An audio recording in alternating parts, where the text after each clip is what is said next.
This is a 190 Q&A practice test. Plaintiff attorney Mr. Bruce, capital B-R-U-C-E. Defense attorney Ms. MS period Scott, capital S-C-O-T-T.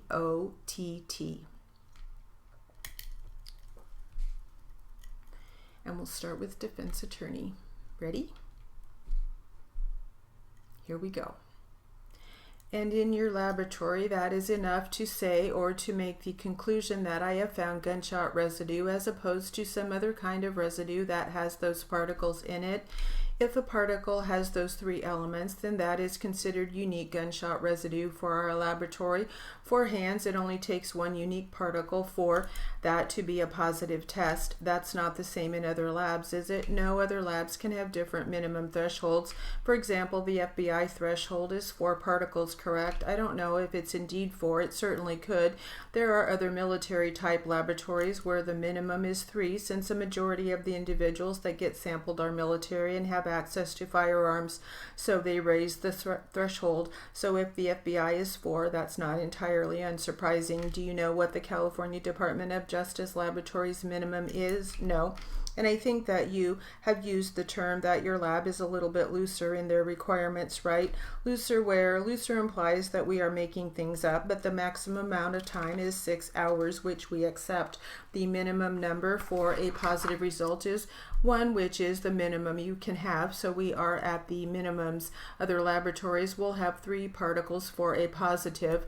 They may limit the time frame from 2 to 4 hours. However, their conclusions that they can draw are much more firm than the conclusions that I can give.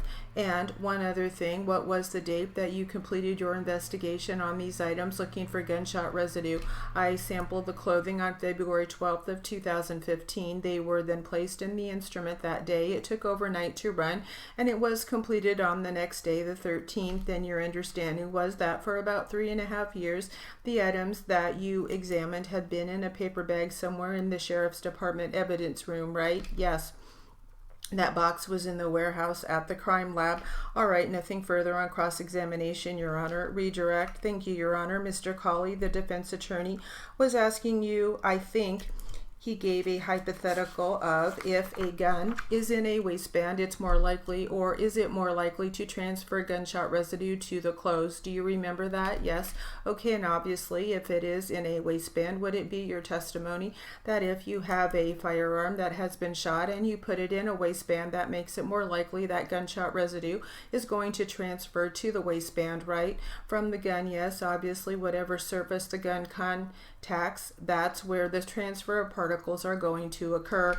Now, if a gun was fired, then put back in a holster, and then the holster is put on the waist, around the waist, would that make it more likely or less likely there would be gunshot residue on the waistband? The fact that the gun is covered by the holster will decrease the chance that particles will transfer, since the holster is the one that's contacting the surface and not the gun.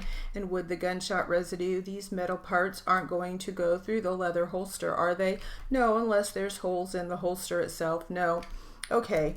When a gun is fired, how long do the GSR particles sort of hover in the air in the gas cloud? That assumes facts, not in evidence. They hover in the air.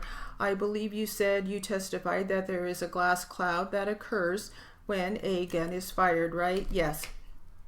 Okay, how long does that cloud exist before the particles go to the ground? Seconds. Okay, so would it be fair to say that if a gun is fired in a shed, he used the example of the shed, if the gun is fired in a shed and somebody then enters that shed 6, 8, 12 hours later, they are not going to get gunshot residue just from the particles in the air? Yes, that gas cloud cools very rapidly since it's very hot. The outside area is much colder, so it's a rapid cooling effect. So if I were to fire a gun in there, you wouldn't walk through this area hours later and have gunshot residue particles fall on your hands from the glass cloud. You could if you were to brush against the surfaces here, but no, not just walking through a room where a gun has been fired without contacting any other surfaces. No. Okay, the Riverside County Sheriff's Crime Lab, is it certified by any organizations? Yes, we are accredited. Accredited by what group accredits a crime lab? Right now it's the American Society of Crime Lab Directors, although we are going to be reaccredited in a couple weeks from ISO. What's ISO? International Standards Organization. So it's a much stricter review process. Okay, the defense attorney asked you if there were lots of guns around, would that make it more likely that gunshot residue to transfer? Do you remember that? Yes. He threw in some word, especially if guns were dirty. Do you remember that? Yes. Now, if there's just a lot of dust on the guns because they have been sitting there unused for a long time, that wouldn't affect the odds of gunshot residue transfer, would it? No, I didn't take dirty to mean dusty. I mean not clean from a previous firing. Your lab will. You testified, I believe you said that your lab uses it as a positive GSR test if there's one particle, right? Yes. Is that considered to be inappropriate in terms of accreditation purposes? Is that considered an appropriate level? Yes, one is fine given that our conclusions are written as such. Okay, thank you. Nothing further. Further cross? No, sir. Thank you. May Mr. Colley be excused? Yes. Yes, sir. Mr. Colley, thank you for being with us. You're excused. That means you can go or stay as you choose. Thank you. Call your next witness. Your Honor, we do not have any more witnesses today. We saved so much time with the stipulations that our scheduled witnesses aren't here anymore. We didn't call them. Are you trying to? We are paying these jurors for a full day. You know that. Well, they may rip us off for 50 minutes worth. How many witnesses do you plan on calling on Monday? Excuse me, on Tuesday. We are not going to be here on Monday. Right, probably 2, possibly 3. And would you both agree that we are probably going to finish evidence Monday morning? Not Monday morning, excuse me, Tuesday morning. Well, just a minute. You're going to have all your witnesses here Tuesday morning, right? Yes. Ms. Scott, do you think we will be done sometime Tuesday morning? There's a possibility of that. Yes, sir. Okay, I'm only going through this, sort of giving you all an estimate in how we are proceeding, what our timeline is likely to be. My guess is that you'll be receiving arguments and instructions and have the case by Wednesday. That's my best time estimate. You're admonished. It is your duty not to converse among yourselves or with anyone else on any matter connected with this case, nor form or express an opinion on it until it's submitted to you. I'm going to order that you stay out of drafts. Watch out for crazy drivers. We have a 3-day weekend. Be safe and sound, and I'll see everyone back here on, 9:30 Tuesday morning. Have a nice weekend. The jury is gone. We are going to talk about jury instructions. We don't have to be here for this. I wouldn't if I were you, Detective West, but you are welcome to if you would like. None of us know what is going to happen in any case. I don't know if you are going to plan on having your client testify or if your client wishes to testify. Ms. Scott, I have not heard any facts, however, that at this point would cause me to believe that there is anything here that would suggest that I would be giving such instructions as heat of passion or self-defense. No, sir, anything like that. This is strictly a murder or not, right? Yes, sir, that's the way it is. Mr. Bruce, don't ever do this to me again. I do not want to be explicit in the murder of so many trees. All I want from you is a checklist. Do you have a checklist? I do have a checklist. What I thought the court would want is that I filled in and adjusted most of the blanks and things like that. These are excellent things to have happen, but now I have all these. All right, the word list. FBI is all caps, no periods, no spaces. FBI. California Department of Justice Laboratory.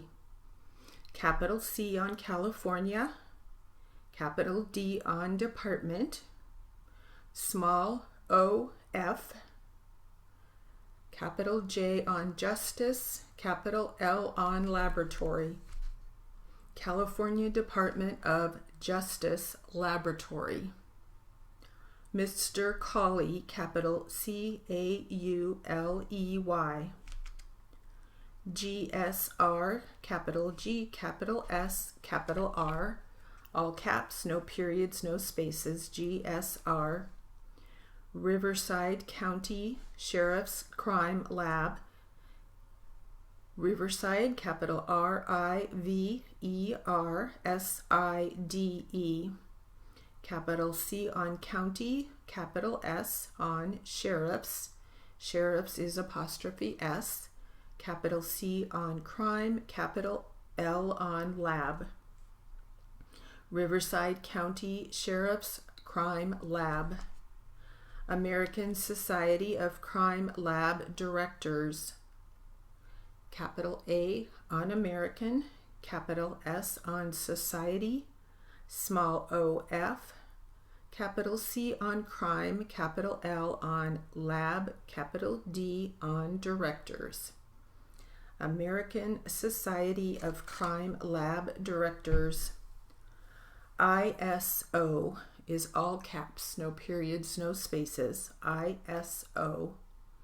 International Standards Organization, capital I on International, capital S on Standards, capital O on Organization. WEST, capital WEST. And that will conclude the word list, and that will conclude our 190 Q&A practice test.